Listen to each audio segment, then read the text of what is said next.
Ebullient greetings. I'm your host, Jacquie Bird of Jacquie Bird Spiritual Wellness, your guide to stress and anxiety relief, mindfulness, awareness, self-care, self-love, and personal growth. Welcome and thank you for joining me as we roll with peace in mind. Today's riff is Are You on the Right Train? Riding on the Urge. These episodes feature people who are doing their thing, they follow their heart and their passion, and they create how they want, what they want, when they want, and they are riding on the right train. Today's spotlight is Angela Robinson. Angela Robinson is best known as the Ice Queen Veronica Harrington of Tyler Perry's The Haves and the Have-Nots. Angela has worked on Broadway, off-Broadway, and on stages throughout the U.S. and abroad. Hey, everybody. I am so geeked up. I'm always geeked up. I know. I'm always saying for every interview, I always say I'm geeked up, but I am. I'm especially geeked up because I'm talking to my sister friend, the wonderful Angela Robinson Whitehurst. Oh, yay! My good girlfriend, Jacquie Bird. What's up, Bird? Girl, you know, I'm going to ask you, Ange, to tell folks where you're from and what you are doing right now. Okay. I'm Angela Robinson Whitehurst. I'm from Jacksonville, Florida, born and raised. Been living in the New York area for too long to mention. But I do think of myself as a New Yorker, even though I live in Jersey right now. But you know what, Jacquie, you too? I mean, even though we live in Jersey, I think of myself as a New Yorker. Same here. Brooklyn girl. I am always a Brooklyn, and will always be a Brooklyn girl. Will always be a New Yorker. Even, I live in Jersey for grass and trees and no hating on Jersey. That's just how it is. Our industry is there, I think. And I'm at home like everyone should be. Yes. For our heroes, our essential workers who have to go out every day. God bless them. Yes. Pray for them every day. But I'm at home and happy to be at home talking to you. Ange and I met on the Broadway show Play On. And I'm laughing because I remember, Ange, when it hit that we had a connection, a Jacksonville connection. You remember? Oh, you remember that? Okay. Because I remember when it hit that we had just a connection. But tell me about the Jacksonville connection. I don't know if you had spoken to my cousin Conrad. It's deep that Conrad would be the one basically to bring home that connection for us. And I'm referencing to a cousin of mine, Conrad, who passed away very, very early in his life. Conrad was, for me, because I don't know my mother's family, he always reached out to me, and it was important for him to make sure that I knew who my mother's family was. So the fact that he was the one to, I think, bring home the connection between you and I is just fitting. I think it was a delayed reaction, and then you realize, wait a minute, your mother was from Jacksonville. I remember when all of that happened. Yeah. So, there are no accidents and we are all connected. Yeah. We met during that show. I just want to say, for someone that is aware of some of the struggles in your journey as an actor, as a performer, I could not be more proud of what you have achieved and what you are achieving. Knowing that rocky road and knowing that there was a point where you almost were going to step away for a minute, right? Okay, so now I'm going to leave that on the table. I'm going to back up. From Jacksonville. Yes. Did you always know you wanted to be an entertainer, a performer? Yes. When I was 10 years old, my mom took me to work with her. She was directing the senior class production of Bye Bye Birdie. Oh. And I would have to, after school, meet her at her job and sit in the bleachers and watch. And I learned every lyric. Bye, bye, Birdie, you're gonna. I learned the whole thing. And I would go home at night and ask my mama to play the album. My son is 2 and he has a favorite song now. And I know what that feels like because I was that at 10 years old. Play it, mama, play it. And I could just listen to it all day. I knew all the lines, all the lyrics. I did not know at 10 that that was a viable career choice. I just knew that I loved it, and I knew that that was something I would do. I thought I would do it at church or at school, but I didn't know that I could be that. I walked around talking about I'm gonna be a teacher and all this, all the other things, So it wasn't until much later, really even after college, that I felt bold enough to say, I want to be an actor. Really? Between 10 and that moment of you claiming that you wanted to be an actor, what happened in the middle? Were you taking classes? My parents made a deal with me. You can't major in theater, but you can take as many classes as you want. So I was always in theater classes. I was in a play or a musical every year at college. Lord knows, I don't know how I graduated with a degree in sociology, because all I wanted to do was perform and act. And I was always there, but I still did not think it was a career choice that I could pursue. I didn't have the support of my parents, which meant a whole lot to me. Yes. And, I knew that I wasn't built for the struggle. That's real. That is real. That is some real talk right there. I was like, I don't want to live like that. Because I knew that it was tough, it was hard. Yes, boy. And so it was really even after college that I started doing community theater and dinner theater, and got my equity card. Wow. And, got my equity card on my first professional job. And the guy who owned the dinner theater, Todd Booth, a mentor of mine to this day, he said, I should not give you your equity card. It was Ain't Misbehavin', and because Ain't Misbehavin' has a very small cast, everybody had to be equity. And I was local, so I was cheap. So he said, he didn't have to house me or anything, Right. And so he said, I'm going to give you your equity card. He said, I really shouldn't, because you don't want to be competing with equity actors at this stage in your career. You really do want to do non-union stuff so you can get more experience and more credit. Wow. And I said, okay. I mean, all I could see was I get health insurance and a nice paycheck. And I was like, no, make me equity, So he said, you know what I'm going to do? I'm going to just hire you for the season so you could get some credits and get some experience, and I'm going to take you under my wing. Wow. And that's what he did. And he hired me for 2 seasons. I did every show, all the old greats, Singing in the Rain, Little Shop of Horror, all the greats. And I got to play some very fun characters. And at the end of it all, he said to me, the very next season, I said, what are we going to do next season, boss? And he said, I'm not going to cast you in anything next season. And I said, why? What did I do? And he said, if I keep casting you, you'll never go. And it's time for you to go. You should go to New York and really do this. Oh my God. That just gave me chills. For listeners that have no idea what equity is, Actors Equity Association is the union for theater performers. And it is a must currency to have. That equity card is gold in your hand. But what an incredible human being.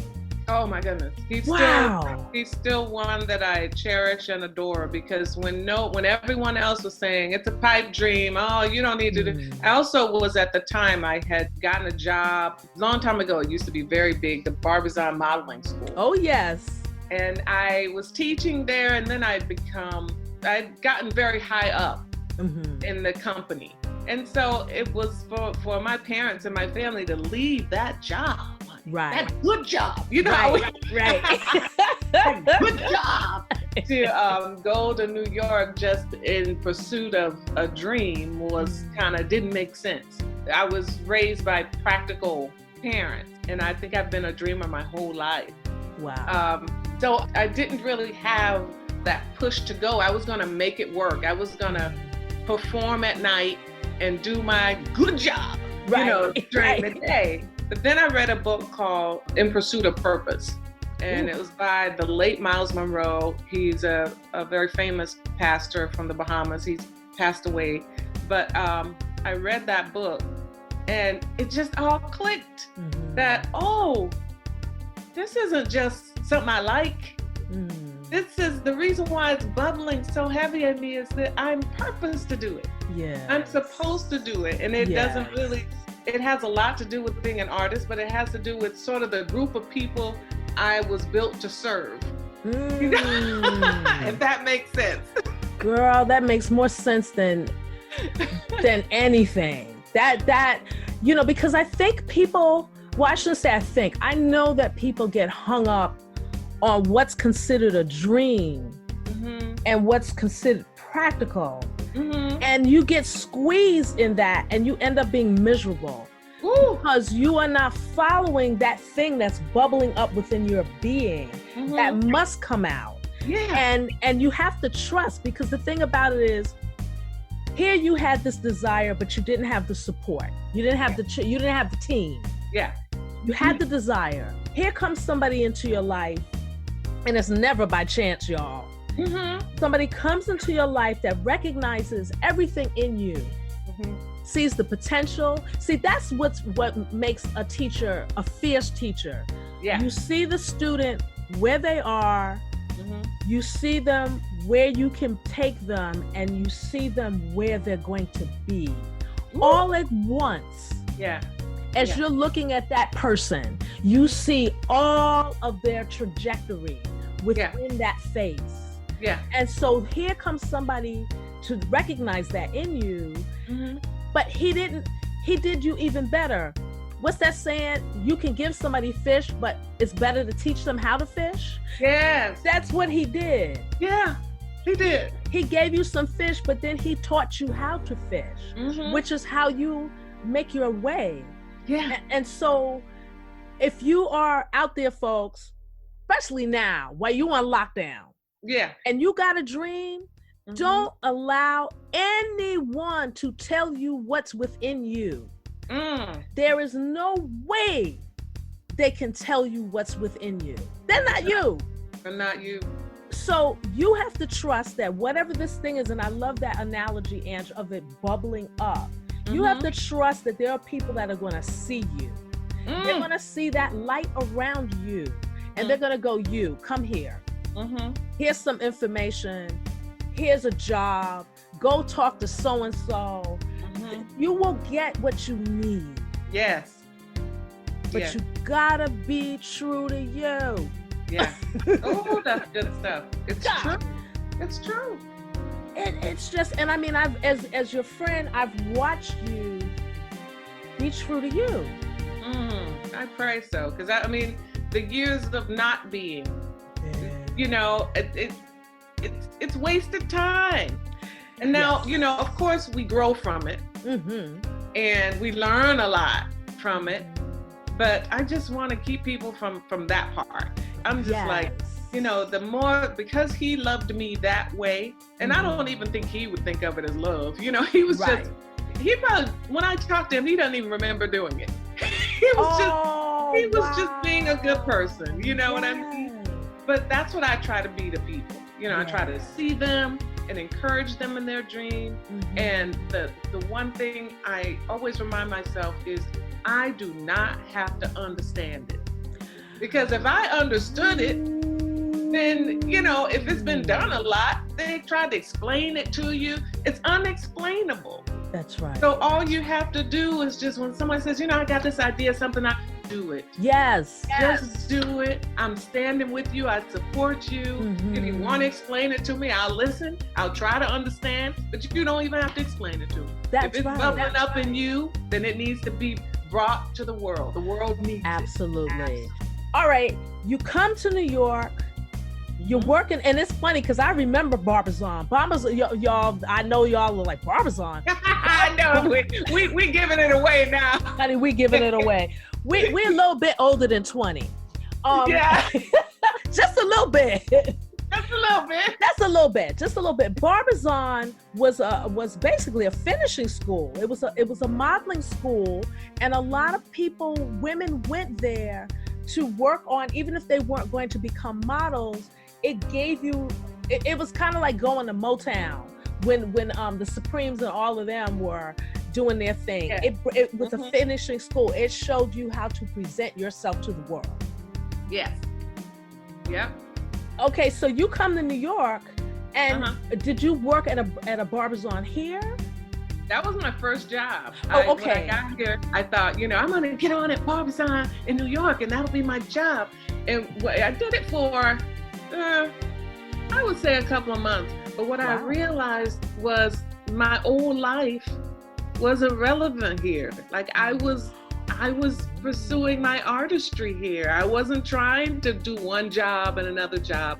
And I had saved well, because I was doing Barbizon and working in the theater with an equity salary.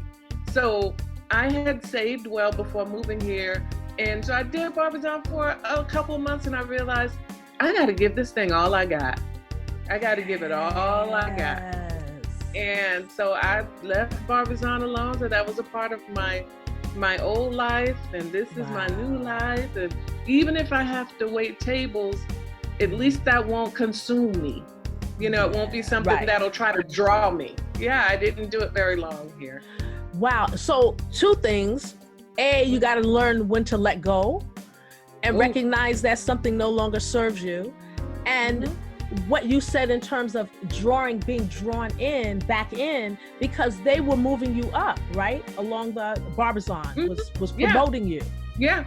But I had to, I find that's when you really have to just, some people would say step out on faith. Yeah. And I agree with definitely the stepping out on faith part, but that's when you really have to know, what did I come here to do? Ooh. And I did not come here. I was doing that at home. So what did I come here? What did I defy?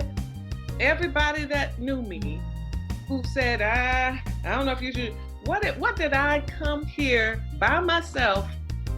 I'm subletting an apartment in the Village that I gotta walk up 5 flights of stairs to get to this tiny apartment.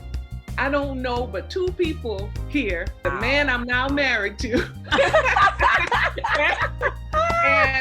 and another young lady that I lived with at a regional theater before I moved here. And so, I didn't come all the way here to be sitting up in this apartment to work at Barbizon. I came here to be an artist. I came here for that. So if I don't give that all I have, even if I have to do some temping or whatever to pay the bills, but if I don't, I can't have to focus on anything else too hard, but being an artist. So, I definitely dedicated my time to be in class, to, be reading every day. Remember when Backstage was popular, I was in Backstage every day. I'd just be sitting in the Union when they had a lounge. Remember? That's right.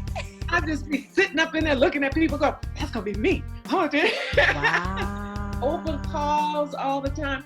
It was the pursuit of a job was my job. I gave it everything. I moved in 92 and was on Broadway with you in 97. Yes. A lot of regional theater stuff, things that it didn't take long. Actually, even before I moved, Bird, I had already booked I came to look for an apartment to stay with a friend. And she did something, I was angry. I was so mad at her, the friend that I had done this regional theater production with. And we were roommates. And I was staying with her because she moved here right after. And she said, I signed you up for an open call just so you know what it's like. You could, and I was like, no, I'm daring you to do that. I didn't come here to audition. I'm just looking. And really, I was mad at her, but really I was scared. I was like, I don't want to be just thrust out there like that. And that open call, before I even moved here, I booked it. And it was at Crossroads. Remember Crossroads? Holy cow. Yeah, I remember Crossroads. So just to give a little background, well, maybe some of you have heard of things like a cattle call. That's an open call because everybody can go. You're not union. And usually there are hundreds of people that go to this call, and you flipping booked it. I wasn't even living here yet. I had to move quick. Like I booked a job. I had to go home and get my stuff. But you know what? It had to happen like that for me. So that I nobody could talk me out of it because I had a job. I was like, I gotta go. I got a job. And even my parents was like, you got a job. Even they were like, what? You got a job? Because what's so great about this story is that doesn't happen to a whole lot of us. And the scenario that people have of being an artist is that you starve. Yeah, that happens to some extent, but that happens too. That does happen. I ain't gonna front, but you also have successes, and a lot of them.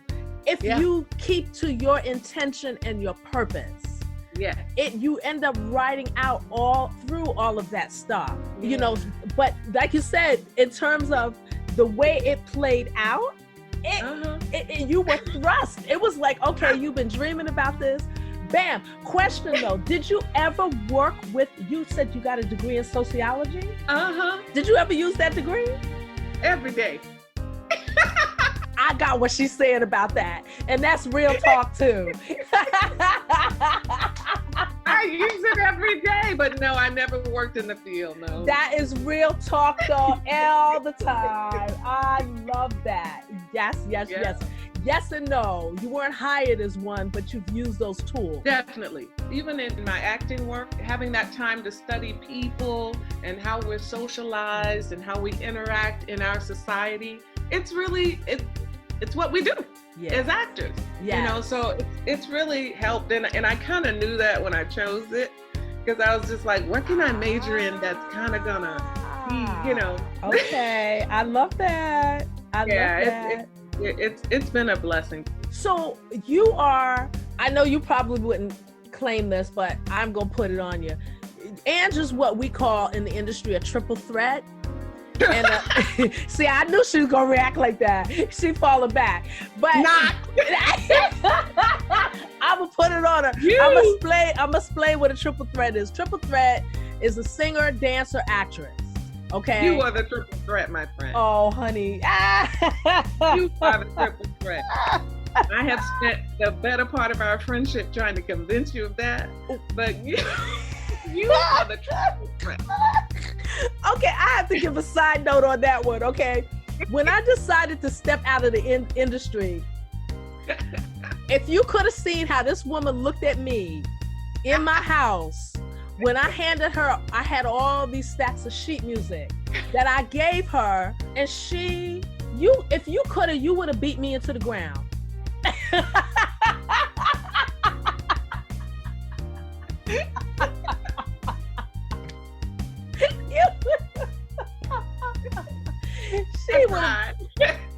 She would have beat me down into the ground. You were so pissed at me. I told you I would take that music, but you getting it back when you come back to the business. Oh my gosh, she was not having me, okay? Oh my gosh. But you know, it's funny in terms of people coming into your life with messages and things like that. When I stepped out of the industry, I mean, you knew I was doing it partly because I was depressed. Yeah. Even though you were pissed at me, there was a lot of love in that and a lot of support in that, because it was like, I know you, and where are you going? You know, when are you... But you know what's funny? And this kind of goes to what you were saying earlier in terms of not having to understand, you know, what a person is seeing or what ideas they have. I didn't really have any ideas at that time. But I knew I had to, even though not in my brain, but in my being, I knew I had to step out. Yeah. And if I had not done that, I wouldn't be doing what I'm doing right now. Yeah, I know. And I know that. You did come back to yourself as an artist, which is why what you're doing right now is even more effective, because you are still using your artistry. When you went through that, I think there's a dilemma that multi-talented people face, that those of us that can really only do one or two things, we don't have as much of a problem. It's like, what else am I gonna do? but multi-talented people who write and who decorate and who make herbs and make bracelets and make rings. Those people always, they always go through changes, because we do. There's so much they can do, so many options, and so much they want to do. Yeah. And, it's hard to figure out which one is the thing. I guess I think the people who do it best are those who don't try to pick, just kind of do what you've done and find a way to incorporate all of it. That was a key for me. That was a turning point for me, is when I realized it didn't matter what I was doing. Background folks, between the period of me stepping out and me being and talking to you right now, I've done a billion different things. I traveled the world as a teacher. Anyway, I've done a lot of stuff. And I've had different businesses. And so what I realized was, and this was freedom, it didn't matter what I was doing. What mattered was that I was being creative. Yeah. And when I had that epiphany, it opened me up to even more stuff. Yeah. Sure did. But again, this all has to do with your dream, your drive. Your dreams change. The forms of your dreams change, and you have to be able to be fluid and to be able to go with that. So now I'm going to back up. Okay, you did Broadway, and you had like a really good agent, I remember. You were studying with William Esper. Yes. I finished the program there. Mm-hmm. William Esper is a big to-do in terms of acting technique. Yeah, changed my life. You know what happened with the program? It was 2 years. Bill has passed away now, but he would not let me work in those 2 years. Yep, he said, you don't know what you're doing. Yeah, and I had some success. I think by that time I had done 2 Broadway shows. Yes. I think 3 by that time. So for you to say, I don't know what I'm doing, what you doing? Exactly. Now, was that after Color Purple? Was that after you played Suge on Broadway? No, it was before that. Okay. And he said, you're doing your same tricks every time. I remember you telling me that. Yeah, and they're gonna take you far until they don't. And you want to have a method to your work that will take you to any circle, to any role, and you'll be able to play it. So right now, if I let you work while you're doing this work here, you'll be going back there at night, perpetuating your bad habits, coming here, trying. He said, so you need to at least take it after a year. I'll look at it again and we'll see. So I did take that time off, but here's what happened. And I still do tricks, but but it's grounded in reality, and it's not just a high note, and it's not just nothing is arbitrary anymore. I think I know what happened in those 2 years is I went from, because I always wanted to be a performer, I always wanted to be an entertainer. I went from wanting to be a performer and entertainer to being an artist. Ooh. That's what happened to me. Yes. When I let it all go and let go of the high note and the big kick, and really, really looked at the creativity aspect and the truth of every moment, and how really sacred it is to create anything. It really is. Then I let go of all of being a performer to be an artist. And that was huge for me. I'm so grateful to Bill for pushing me to become an artist. That is beautiful. I think a performer is stuck, and it's wonderful. I think, performing is great, but you are in your own lane If you're a dancer and you're a performer, you're in that lane. Right. If you're a singer and a performer, you're in that lane. And those things are wonderful. But an artist breaks boundaries and goes in. Anybody looks at it and sees the artistry of it, and they don't have to be a dancer, they don't have to be in it. But they see it and go, whoa. And that's what sort of changes lives. That's what will change how we look at this pandemic. Artists change it all by something they write or something they dance, because they're looking at it from an artist's point of view and not from a look at what I did point of view. You know, that's my 2 cents. No, but honey, that 2 cents, you could take that to the bank. That's 2 cents you could take to the bank. Because what's so profound to me about that is when you are a performer and like what you did, like the there's an emptiness about that. Because you are being peripheral. You're being on the edge of it. You're going for a thing, but it's not authentic. It's not originating out of you. It's a thing you're doing because you think that's how you're going to get a job. Yeah, that's what everybody else does. That's what everybody else does. Yes. Yeah. That's what gets the big applause. But when it's coming from deep within you, out of a desire to tell a truth in your work, people can sit and watch and be mesmerized and be changed because they watch somebody. I've watched somebody play a cello or a violin or the piano or sing in a different language that I didn't even understand what they was saying. And just be just transformed by the artistry of it all. That's right. And that was always my goal. I can't say that I have succeeded at that. I think that's a lifelong quest, but that's just my goal. I just want to be an artist that my work causes people to feel something. It doesn't even have to feel great. I'm not trying to be I think I'm a minister in life, but I'm not trying to be, I'm not trying to do church dramas, if that makes sense. It makes a lot of sense. I just want my work to cause people to feel. What they feel is up to them. Right. I think church dramas kind of, they manipulate what you should feel. Yes. And there's nothing wrong with that either. I love that too, but I used to be over the drama at church, so I love that.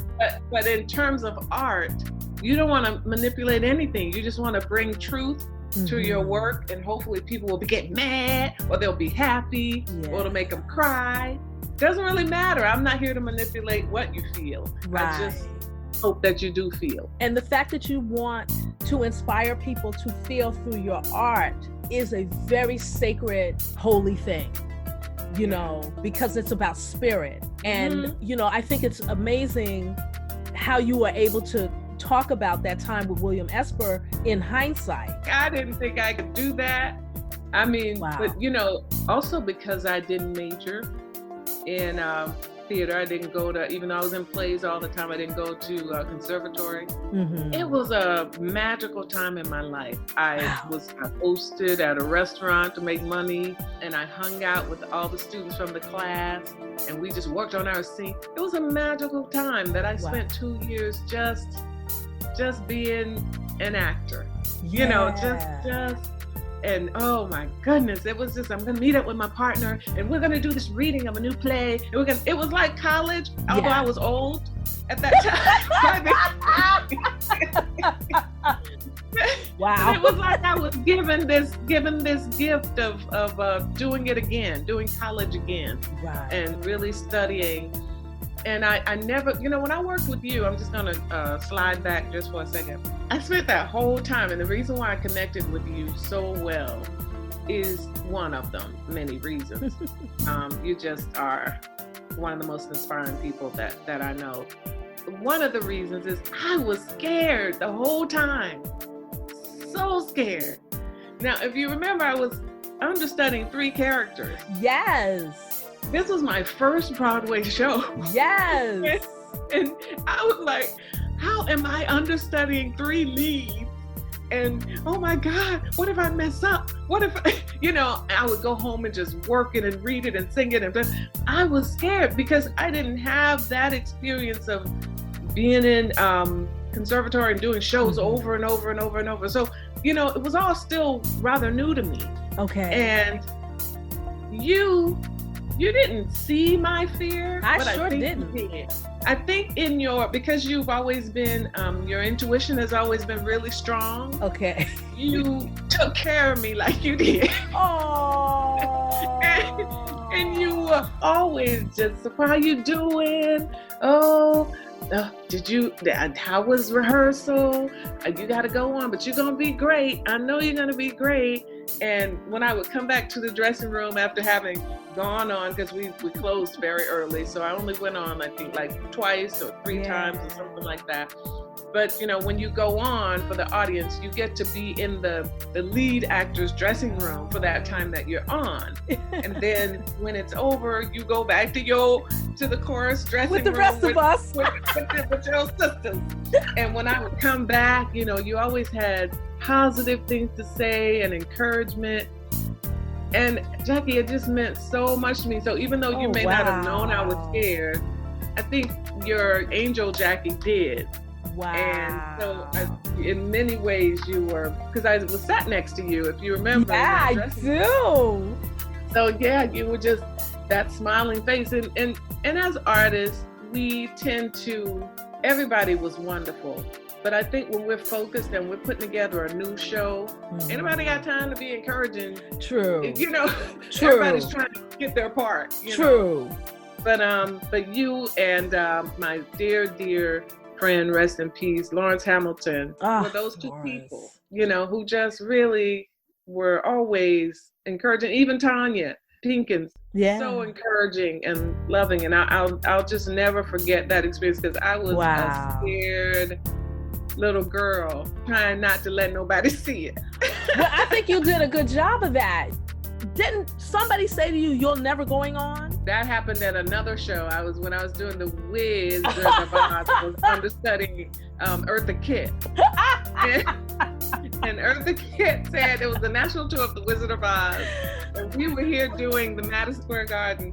And she had said that I would never get on, darling. You'll never go on. I don't miss shows, darling. She said, and then she ended up booking an Old Navy commercial. I don't know if you remember, Eartha Kitt used to be starring in those Old Navy commercials. Yes. And she had to go and tape that commercial, and I went on right here, Madison Square. I did it and had invited my friends, and it was amazing. She came back, she said, "Angela, darling." I said, "Yes, Miss Kitt," who I just, adored. She said, "I hear you did a good job." I said, "It was good. I had such a good time. Thank you so much. I had such a good time." She said, "Very good, because it will never happen again."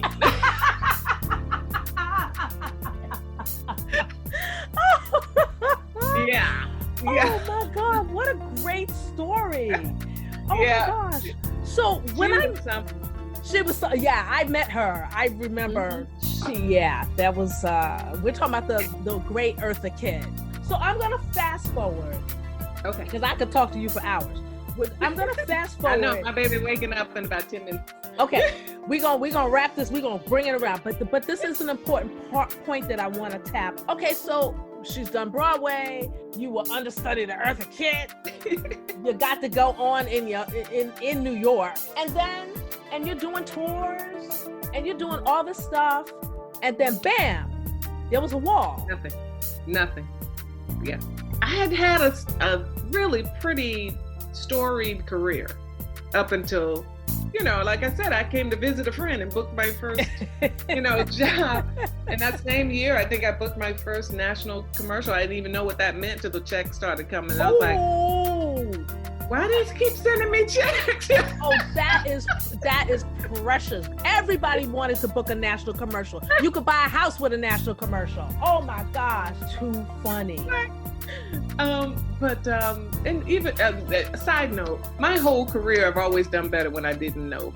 My husband, he liked to know. I want to know who's in the room. I want to know how many times. Blah, blah, blah, blah.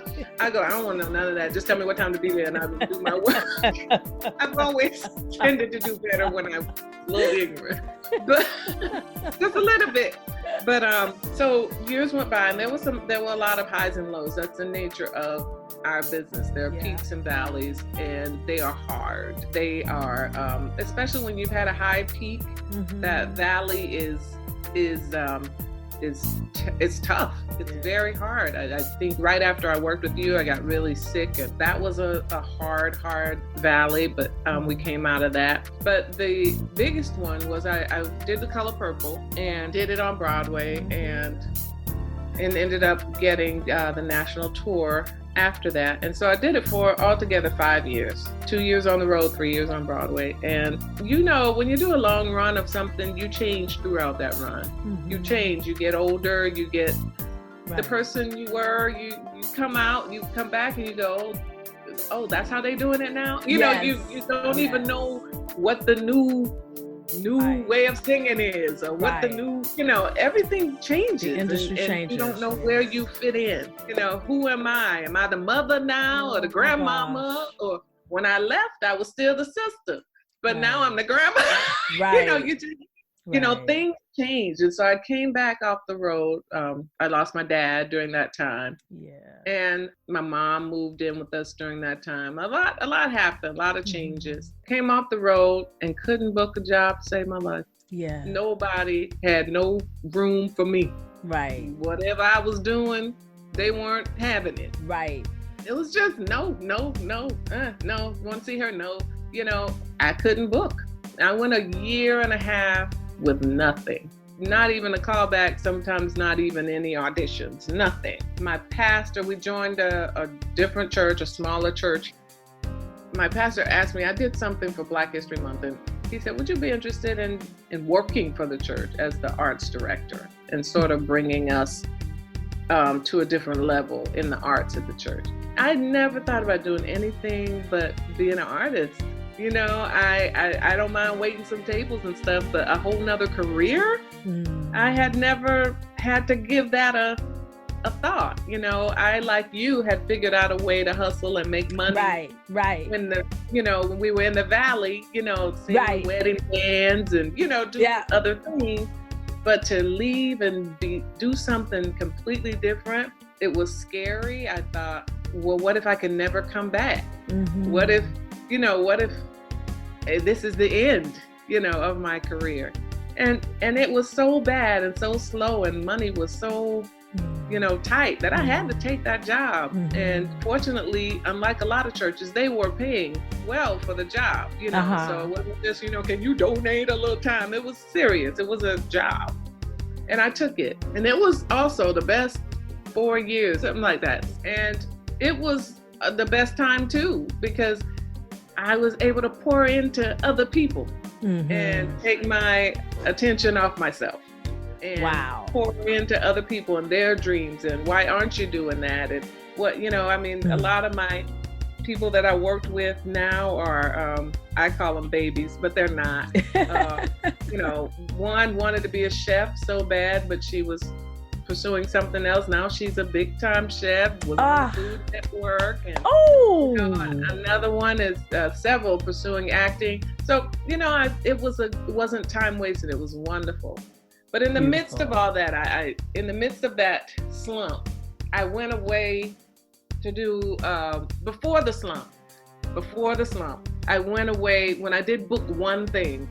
I went away to do Into the Woods, and I didn't book it. Somebody recommended me. Adrian Lennox couldn't do it. And Into the Woods was a dream role for me. So I went to Atlanta to do that, and I played the witch, and it was a dream. I love that show. And that was right before the phone stopped ringing. And so the casting director for Tyler Perry Studios was in the audience and invited me to come and audition for Meet the Browns. And she loved the show and was very complimentary of my work in the show, and that was just amazing. So I went to Tyler Perry Studios to audition for Meet the Browns, and I just thought, oh wow, this is the turning point. This is it. I'm gonna get this part. And I didn't get the part, but I was disappointed. It was like one scene on Meet the Browns. I was very disappointed that I didn't get it. Came back home, and that's when the slump started. That's when no one called. That's when I started working at the church. All of those things happened. And I got a call like 2 years, a year and a half later, to audition for this new show that Tyler was doing for Oprah's network. They said, just do a self-tape. Casting director remembered you from a year and a half ago from Into the Woods. Just do a self-tape and send it in. Now, you and I both know doing a self-tape and send it in, it usually ends there. Yes. It's not, Yes. self-tapes aren't, they don't, a lot of times now, because we're in a different technological age, they yield work. But back then it was kind of right. like, It's shot in the dark. Yeah. But, Scott and I did it in the kitchen, right here in our kitchen. I love it. And I sent it in. And the next day they were saying, Tyler wants to fly you to Atlanta for you to audition in person. The next day, I was like, wow. What? And so I went to Atlanta, did the audition, read with the guy who now plays my son. And we had great chemistry, and it was a lot of fun. And from that moment, Jackie, my life changed. So my message, I guess, to people is, if you can come out on the other side of your slump. Yes. It won't take but one phone call for your life to change. I love that. We just got to make it through your slump. We that. all will have them. Oh boy, and we'll have them more than once too. Listen, I'll have another one. Now, my prayer is always that, I can make it through to come out on the other side of whatever the next, slump was. Yeah, we'll all have them. But that was really almost 2 years of nothing. Nobody. So don't think that nobody wanting you or nobody answering the call or nobody hiring you means that you've lost it. Yes. It just may mean that you need this break to do something else and to use your gift in a different way. Yeah. No, don't close the door on this gift. Just know that you may need this moment to use it in a different way. So that's how it worked out for me. Oh my goodness. And I'm going to fast forward to seeing a post, I guess Facebook or Instagram, I forgot which one, where you're getting a star on Tyler Perry's Walk of Fame. Girl, that was just... I think you texted me. I had to have texted you because that was just... I can't even describe or explain fully how I felt when I saw that. A lot of what Ann just shared with you, a lot of this I knew. I was aware of some of the valleys. So to know the valleys and to see the heights, because you stayed true to yourself. Because I remember when you were working for that church, I remember you talking about finding an aspect that you were enjoying because you were beginning to speak as a motivational speaker, which is another one of your love. Yes, I love it. And I get to do it still a lot. So you know what? That 4 years of working for the church prepared me for this. So if now when people invite me to speak, it's like I was doing that. Yeah. So it's, and there's nothing arbitrary. There's nothing arbitrary. That's what's so exciting about life. There is nothing arbitrary. And if you can wrap your brain around that, even if you don't understand the purpose at the time that is happening, it does serve a purpose. There's nothing that's, as Ann says, arbitrary. Everything falls into place. And you maybe find out years later, oh, that's what that period of time was about. Yes. Oh my God. And and the thing that's so funny that you have this show now, because the thing that always sort of inspired me was that your valleys yielded always some new thing for the world to have. In your valley, you're like, oh girl, I'm doing greeting cards. I still have quite a few of them. Oh, thank you. Because I think I bought some opening night cards. You did. Yeah. Yes, you did. So we went to a digital age. Right. And so I kept saying, when I do a show again, I'm gonna, give people these opening night cards. Yeah, I haven't done a show. That's all right, Mama. But yeah, your valleys, the silk wire jewelry, the knitting. I still have my dress you knit for me. Oh my gosh. I still have that. I will not get rid of that. And I have the photo. You did? I have the photo in my bedroom of you in that dress, because that's the other thing that I'm grateful for you for. You have always supported my endeavors. You've always been supportive in that way. And I thank you so much for that. Because when I saw that picture, I had forgotten about that fishnet dress. Yes. I had forgotten and you know what? About that. That dress has always been goals for me because, when I go up and down weight-wise. Woo, we go. Yeah. I got some pants sitting up there now. I always go, when I put on that fishnet dress again, I got to get in that fishnet dress. I got me some pants sitting up in the closet right now that I'm like, we gonna get back in these pants. Yeah, I understand. Usually you've always inspired me in using my valleys to see what I'm supposed to be doing in that moment. Sometimes when you're sitting in that valley, you hear a little bit better than during the highs.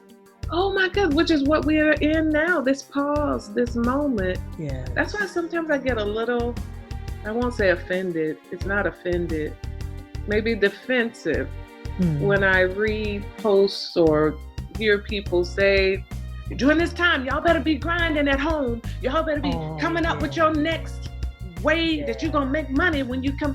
I'm like, child, please. Yeah. In this moment, sometimes just being quiet and listening is what, because some people are on, I'd say some people are on the front line right now. They're in the hospitals, they're essential workers, they're going out, they're risking their lives. So amazing.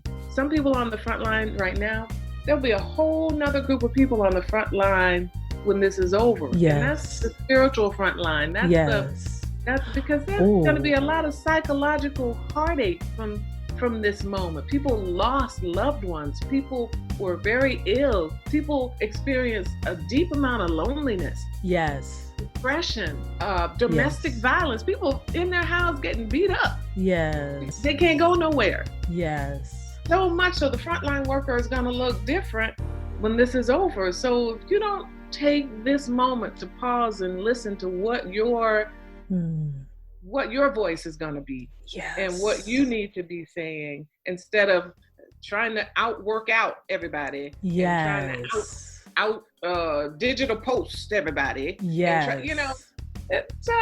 This is a pause. Take it. And also, the thing is, we have a lot of heartache because people are dying, loved ones are dying. But the best way to honor these people is to live your best life, not to squander any time.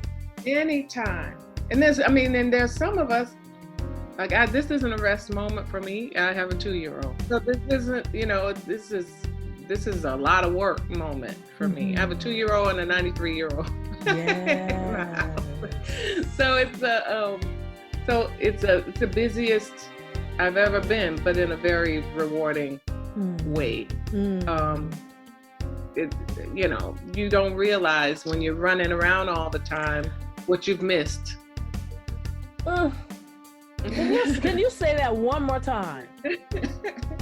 I would have missed out on a lot, and I was like, wow, he's only gonna be 2 once. Yeah. My mom is 93, so what a gift of time that I've been given to just look at him, and run after and fix a tantrum and kiss a hurt knee and a boo-boo, and I wouldn't have gotten that if I was running around. And I appreciate. I'm appreciative of this moment, and I'm also appreciative of whatever God is birthing in me. Amen. Girl, I cannot thank you enough for talking to me. It's so beautiful. I love you. I get so geeked up when I hear an inspiring story. If you are one of the many, many, many, many people out there who's working a job you hate, or following a career that no longer burns for you, begin to see what it is that you actually want to do. Write it down wherever you want to write it down. Write it on paper, write it on your phone, your computer, your tablet. Whatever works, write it down. Begin to see yourself having it, achieving it, creating it. Willpower, trust, faith. Don't tell yourself you can't. Don't allow anyone else to tell you you can't. Thank you for listening.